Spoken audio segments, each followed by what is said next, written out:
കോൺഗ്രസിന് ബാധ്യതയായി രാഹുൽ മാങ്കൂട്ടത്തിൽ മാറിയോ എന്നുള്ളതാണ് ചോദ്യം. കോൺഗ്രസിന് വലിയ ബാധ്യതയായി രാഹുൽ മാങ്കൂട്ടത്തിൽ മാറിയിട്ടുണ്ട്. നമ്മൾ ഭസ്മാസുരൻ്റെ കഥ കേട്ടിട്ടില്ലേ? ഭസ്മാസുരൻ എന്താ സംഭവിക്കുന്നത്? ഒടുവിൽ ഭസ്മാസുരൻ്റെ വരം എങ്ങനെയാണോ തിരികെ ഒരു അബദ്ധമായി മാറുന്നത്, അതേ അവസ്ഥയിലേക്കാണ് ഇപ്പോൾ ഓടുന്നത്. എവിടെ പോയിട്ടാണ് ഇയാളെ ഒന്ന് പിടികൂടുക? കോൺഗ്രസ് എത്തി നിൽക്കുന്നൊരവസ്ഥയാണ്.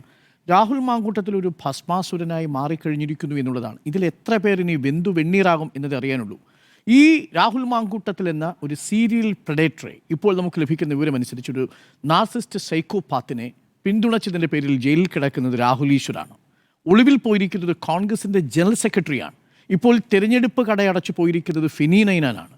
നോക്കൂ, ഇനി എത്ര പേർ ഈ വഴിയിൽ നിൽക്കുന്നു എന്നുള്ളതാണ്. ഇയാളെ സഹായിച്ചതിൻ്റെ പേരിൽ, ഇയാളെ പിന്തുണച്ചതിൻ്റെ പേരിൽ കോൺഗ്രസിലെ എത്രയെത്ര മനുഷ്യരാണ് ഇനി ഈ നാളെ ജയിലഴിക്കുള്ളിലേക്കോ അല്ലെങ്കിൽ ജനങ്ങളുടെ ഹൃദയത്തിൽ നിന്നോ പുറത്താകാൻ പോകുന്നത്? ഒന്ന് ആലോചിച്ച് നോക്കൂ. കോൺഗ്രസിന് ഇയാൾ ഒരു ബാധ്യതയാണ്, ഇയാൾ ഒരു ഭസ്മാസുരനാണ്. ഞാൻ ഈ പെൺകുട്ടി കൊടുത്ത പരാതിയുടെ ഒരു ഭാഗം മാത്രം വായിക്കാം. അതിൻ്റെ മുഴുവൻ ഭാഗങ്ങളും വായിക്കാൻ എനിക്ക് കഴിയില്ല. അതിനൊരു ഭാഗത്ത് ഞാൻ പറയാം. ഇയാളുടെ ഒരു പാറ്റേൺ എന്താണ് എന്നുള്ളത് നമുക്കതിനകത്ത് മനസ്സിലാവും. ക്രൂരമായി ഈ രണ്ടാമത് പരാതി കൊടുത്ത 23 വയസ്സുള്ള കേരളത്തിന് പുറത്ത് താമസിക്കുന്ന പെൺകുട്ടിയെ ബലാത്സംഗം ചെയ്തതിന് ശേഷം ആ പെൺകുട്ടിയെ കൈയൊഴിഞ്ഞ് ഒന്നും സംഭവിച്ചിട്ടില്ല എന്ന മട്ടിൽ ഇയാൾ പോകുമ്പോൾ പിന്നീട് ഒന്നും സംഭവിച്ചില്ല എന്ന പോലെ തിരികെ ബന്ധപ്പെട്ടിട്ട് വീണ്ടും സ്വകാര്യമായി കാണണമെന്ന് ആവശ്യപ്പെട്ടപ്പോൾ നിരസിക്കുമ്പോൾ നിന്നെ ഗർഭിണിയാക്കണം എന്നതുപോലെയുള്ള മെസ്സേജുകളാണ് ഇയാൾ തുടർച്ചയായിട്ട് അയച്ചുകൊണ്ടിരുന്നത്. ഇയാൾക്ക് യഥാർത്ഥത്തിൽ എന്താ പ്രശ്നം എന്നുള്ളത് ചില വിദഗ്ധർ ചൂണ്ടിക്കാട്ടുന്നത് ഇയാളൊരു ബ്രീഡിംഗ് ഫെറ്റിഷിസമുള്ള ആളാണ് എന്നുള്ളതാണ്. സാധാരണ രീതിയിൽ അതൊരു ഫാൻറ്റസി ആയിട്ട് കണക്കാക്കുന്നതാണ്. പക്ഷേ ബലപ്രയോഗത്തിലൂടെയോ ചതിയിലൂടെയോ ഇത് ചെയ്യുന്ന ഒരു ബ്രീഡിംഗ് കിങ് ആണ്. എന്ന് പറഞ്ഞാൽ നിങ്ങൾ ബന്ധപ്പെടുന്ന പെൺകുട്ടിക്ക് ഒരു ഗർഭമുണ്ടാവുക എന്നുള്ളത് താല്പര്യമുള്ള ഒരാളായിട്ട് അയാൾ മാറുന്നു എന്നുള്ളതാണ്. അതൊരു തരം വല്ലാത്ത ഫാൻറ്റസിയാണ്. ആ ഫാൻറ്റസിയിൽ പെട്ടുപോയ ഒരാളാണ്. ശരി, അത് അയാളുടെ കൺസെൻഷ്യൽ ആണെങ്കിൽ അത് അവരുടെ സ്വകാര്യമായ വിഷയമാണ്. പക്ഷേ അതിനിരയായിത്തീരുന്ന പെൺകുട്ടികൾ പരാതി കൊടുക്കുമ്പോൾ ആ പരാതിയെ ഗൗരവത്തിലെടുക്കാതെ പോയതിന് കോൺഗ്രസ് കൊടുക്കേണ്ടി വന്ന വിലയാണ് ഇപ്പോൾ രാഹുൽ മാങ്കൂട്ടത്തിൽ എന്ന ഭസ്മാസുരൻ്റെ അവതാരം. എങ്ങനെയൊക്കെയാണ് പത്തനംതിട്ടയിൽ വേരുകൾ ഉണ്ടാക്കാൻ ശ്രമിക്കുന്ന രാഹുൽ മാങ്കൂട്ടത്തിലിനെ പാലക്കാട് കൊണ്ടുപോയി അവതരിപ്പിച്ച ആ നിമിഷം തുടങ്ങി കോൺഗ്രസിൻ്റെ പതനം. ഇയാളുടെ അവതാരം എന്ന് പറയുന്നത് പാലക്കാട് മത്സരിക്കാൻ ആളില്ലാഞ്ഞിട്ടാണോ? ഷാഫി പറമ്പിൽ ഒഴിഞ്ഞുപോയ സീറ്റിലേക്ക്, വളരെ സേഫായൊരു സീറ്റിലേക്ക്, അവിടെ ഞാൻ പറയുന്നു രാഹുൽ മാങ്കൂട്ടത്തിലല്ല, അവിടെ കോൺഗ്രസിലെ ഏത് നേതാവ് നിന്നാലും ജയിക്കാൻ ആവശ്യമായൊരു സോഷ്യൽ എഞ്ചിനീയറിംഗ് ഉണ്ട്. അവിടെ നേരത്തെ മെട്രോമാൻ ശ്രീധരൻ വന്നപ്പോഴുള്ളൊരു രാഷ്ട്രീയ സാഹചര്യമല്ല BJPക്ക് ഉണ്ടായിരുന്നത്. CPM-നാണെങ്കിൽ വലിയ സ്വാധീനമില്ലാത്ത മണ്ഡലം. ആ മണ്ഡലത്തിൽ ഏറ്റവും സേഫായൊരു സോണിലേക്ക്, അതും പിരായിരിയൊക്കെ പോലെയുള്ള പ്രദേശങ്ങളിലെ വലിയ ന്യൂനപക്ഷ കൺസോളിഡേഷൻ കോൺഗ്രസിനെ എപ്പോഴും പിന്തുണയ്ക്കുന്നൊരു മണ്ഡലത്തിലേക്ക്, ഏറ്റവും ഷുവർ സീറ്റായ ഒരു മണ്ഡലത്തിലേക്ക് ഈ രാഹുൽ മാങ്കൂട്ടത്തിനെ കൊണ്ടുവന്നതിന്റെ ഉത്തരവാദിത്വം ആർക്കാ? None other than Shafi Parambil. അതുകൊണ്ടാണ് രാഹുൽ മാങ്കൂട്ടം സാധാരണ കോൺഗ്രസ് പരാതി കൊടുത്തായിരുന്നല്ലോ. DCC പരാതി കൊടുത്തു. അത് നമ്മൾ വാർത്തയാക്കി. അന്ന് തുടങ്ങിയതാണ് റിപ്പോർട്ടറിനോടുള്ളവരുടെ വിരോധം. വസ്തുതയുടെ അടിസ്ഥാനത്തിലാണ്. അന്ന് SDP-യുടെ പിന്തുണ ഇവർക്ക് ആവശ്യമില്ല ആ മണ്ഡലത്തിൽ വിജയിക്കാൻ.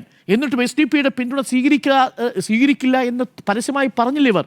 ഒടുവിൽ എന്താ കണ്ടത്? SDP-യുടെ ആഘോഷം നമ്മൾ ലൈവായിട്ട് കൊടുക്കുമ്പോൾ നമുക്കെതിരെ തിരിയുകയാണ്. വസ്തുതകൾ ഓരോന്നായി കൊടുക്കുമ്പോൾ അതവിടെ നിൽക്കട്ടെ. അത് പിന്നീട് ആ കോൺഗ്രസിൻ്റെ വിഷമവും ആ പരാതിയും പരിഭവവും ഒക്കെ മാറിക്കഴിഞ്ഞ സാഹചര്യത്തിൽ അത് ഞാൻ വീണ്ടും ഓപ്പൺ ചെയ്യാൻ ഉദ്ദേശിക്കുന്നില്ല. പക്ഷേ അവിടെ തുടങ്ങുകയാണ് യഥാർത്ഥത്തിൽ രാഹുൽ മാങ്കൂട്ടത്തിലിൻ്റെ അവതാരവും കോൺഗ്രസിൻ്റെ അധപ്പതനവും. അവിടെ തുടങ്ങുകയാണ്.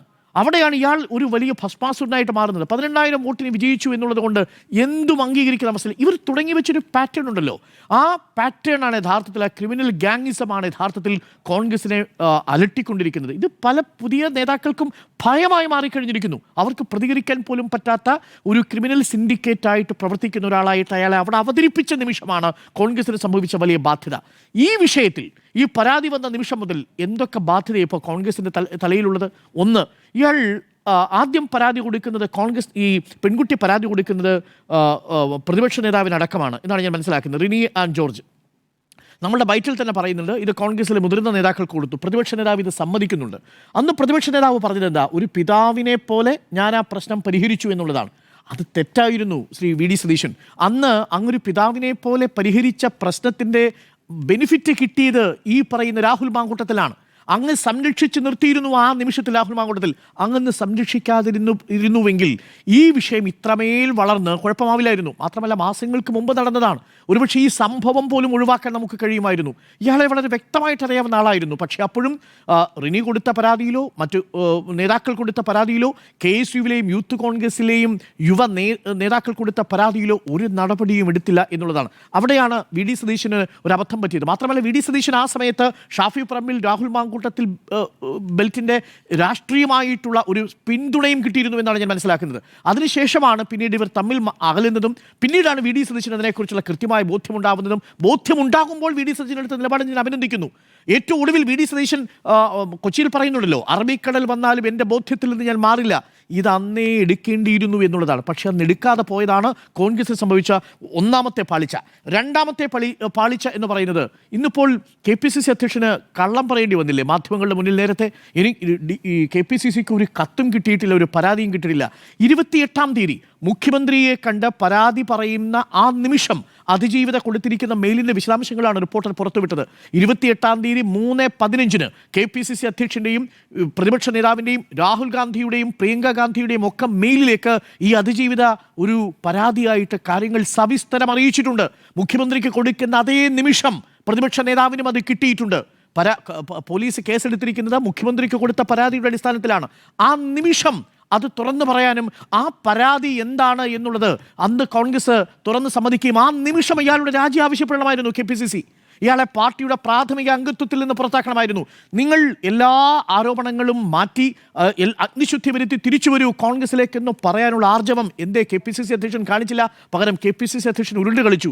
അതാണ് ഇന്നിപ്പോൾ പൊളിഞ്ഞത്. പരാതി കിട്ടിയിട്ടില്ല എന്ന് പറഞ്ഞത് ഇന്നിപ്പോൾ രേഖാമൂലം 28-ാം തീയതി നവംബർ 28-ാം തീയതി 3:15 പ്രതിപക്ഷ നേതാവിൻ്റെയും KPCC അധ്യക്ഷൻ്റെയും കോൺഗ്രസ് നേതൃത്വത്തിൻ്റെയും ഇമെയിലുകളിലേക്ക് ആ കത്ത് പോയിരുന്നു. അപ്പോൾ വീണ്ടും വീഴ്ച സംഭവിച്ചു. രാഹുൽ മാങ്കൂട്ടത്തിൽ കാരണം KPCCയുടെ അധ്യക്ഷന് നാണക്കേടുണ്ടാവുന്ന സാഹചര്യമുണ്ടായി. അത് ബാധ്യതയല്ലേ?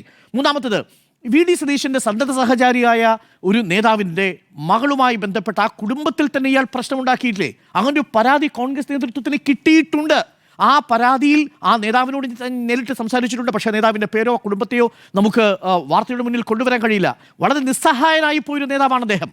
ആ നേതാവിൻ്റെ പരാതി കോൺഗ്രസ് നേതൃത്വത്തിന് അറിയാമായിരുന്നു. എന്ത് നടപടിയെടുത്തു?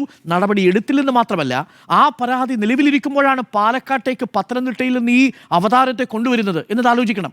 അപ്പോൾ നോക്കൂ, അവിടെയും കോൺഗ്രസിന് വീഴ്ച സംഭവിച്ചു. വീഴ്ച 3.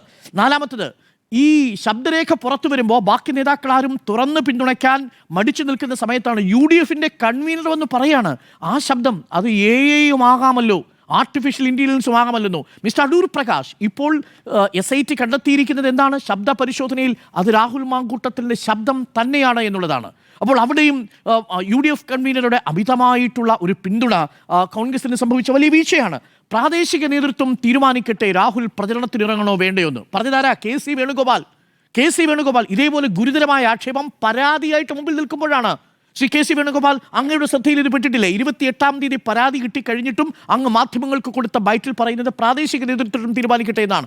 ഇത്രയും ഗുരുതരമായ വിഷയങ്ങൾ ശ്രദ്ധയിൽപ്പെടുത്തിയിട്ടും അയാൾ തെരഞ്ഞെടുപ്പിൻ്റെ പ്രചരണത്തിലിറങ്ങുകയും സ്ഥാനാർത്ഥി നിർണയം അടക്കം നടത്തുന്ന ഇടങ്ങളിൽ പ്രത്യക്ഷപ്പെട്ടിട്ടും വിലക്കിയില്ല അങ്ങ് പറയുന്ന ഈ പ്രാദേശിക നേതൃത്വം. അവിടെയും തീർന്നില്ല.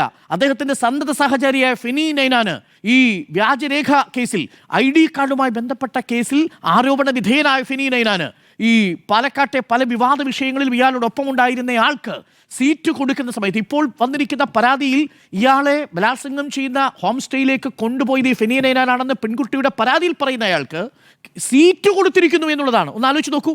പത്തനംതിട്ടയിൽ കണക്കിലെടുത്ത് നോക്കിയാൽ 1 ഡസനോളം സീറ്റുകളിൽ ഈ രാഹുൽ മാങ്കൂട്ടത്തിലെ വ്യത്യസ്ത സമയങ്ങളിൽ അനുകൂലിച്ചവർക്കും പിന്തുണച്ചവർക്കും സീറ്റുണ്ട്. മറ്റു പാർട്ടികളിൽ നിന്ന് കോൺഗ്രസിലേക്ക് വന്ന് നിമിഷം സീറ്റ് കൊടുത്ത വനിതാ സ്ഥാനാർത്ഥികളുണ്ട് ഈ രാഹുൽ മാങ്കൂട്ടത്തിലെ പിന്തുണച്ചവർക്ക്. ആ സീറ്റ് കൊടുത്ത ചരിത്രമാണ്. ഇവിടെയും സംഭവിച്ചത് വീഴ്ചയല്ലേ? ഇന്നിപ്പോൾ പ്രതിപക്ഷ നേതാവ് പറയുന്നുണ്ട് ഫെനി നൈനാൻ്റെ സ്ഥാനാർത്ഥിത്വത്തെക്കുറിച്ച് പരിശോധിക്കുന്നു. ഇനി എങ്ങനെ പരിശോധിക്കാനാ? സ്ഥാനാർത്ഥി നിർണ്ണയവും കഴിഞ്ഞു, നാമനിർദ്ദേശ പത്രിക പിൻവലിക്കാനുള്ള അവസാന സമയവും കഴിഞ്ഞു. അയാളെ വിജയിപ്പിക്കുന്നത് കോൺഗ്രസ് ഇഷ്ടപ്പെടുന്നുണ്ടോ ഇല്ലയോ എന്നതാണ് ചോദ്യം. ഇന്നെന്തായാലും അയാൾ തെരഞ്ഞെടുപ്പ് ഓഫീസ് അടച്ചു പോയിട്ടുണ്ട്. മാത്രമല്ല ഈ വലിയ സൈബർ സംഘത്തെ തുറന്നുവിട്ടതിൻ്റെയും ഉത്തരവാദിത്വം തീർച്ചയായും കോൺഗ്രസ് നേതൃത്വത്തിനുണ്ട്. ഇപ്പോഴെങ്കിലും ബെറ്റർ ലേറ്റ് ദാൻ നെവർ എന്നുള്ളതാണ്.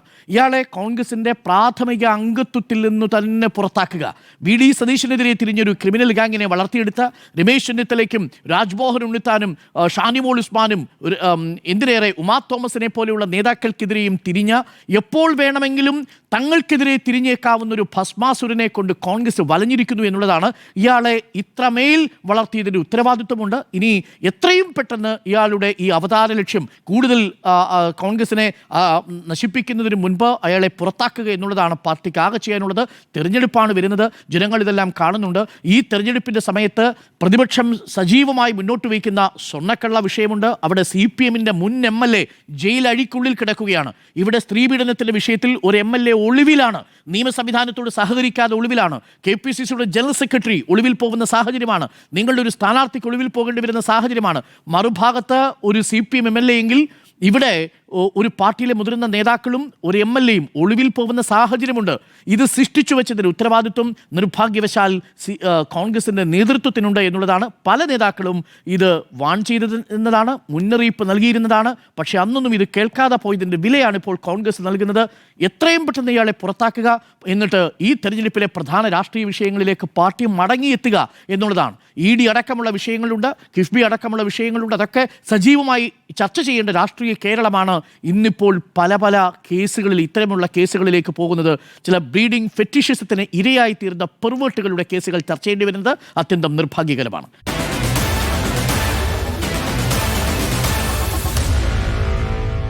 Meet the editors.